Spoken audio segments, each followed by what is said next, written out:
गरुड़देव, दूधिया नाग का रहस्य। बहुत समय पहले विंता और कद्रू के पुत्रों के बीच वैर चल रहा था।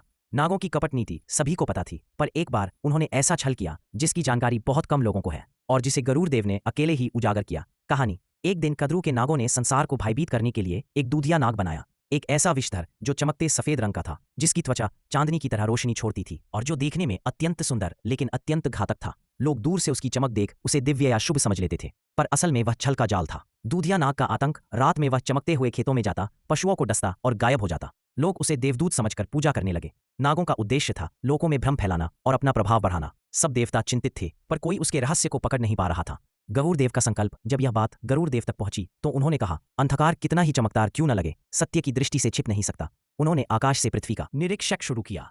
रात का रहस्यमयी पीछा। एक रात दूधिया नाग खेतों में उतरा। चांदनी सी चमक फैल रही थी। उसी समय गरुड़देव बिजली की गति से नीचे उतरे। नाग भागा, पर गरुड़देव की उड़ान स्वंग से भी तेज थी। उन्होंने उसे बादलों के बीच घेर लिया।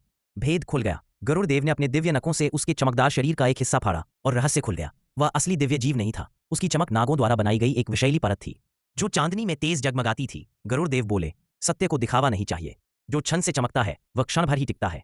नागों की पराजय। गरुड़देव उसे लेकर देवताओं के सामने आए। दूधिया नाग का छल सामने आते ही सारे नाग शर्मिंदा हो गए। देवताओं ने गरुड़देव को आशीर्वाद दिया, तुम केवल शक्तिशाली नहीं, सत्य के रक्षक भी हो। संदेश। जो सच्चा होता है उसे दिखावे की चमक की आवश्यकता नहीं होती। गरुड़देव सिखाते हैं कि चमकदार छल से सच्चाई कभी पराजित नहीं होती।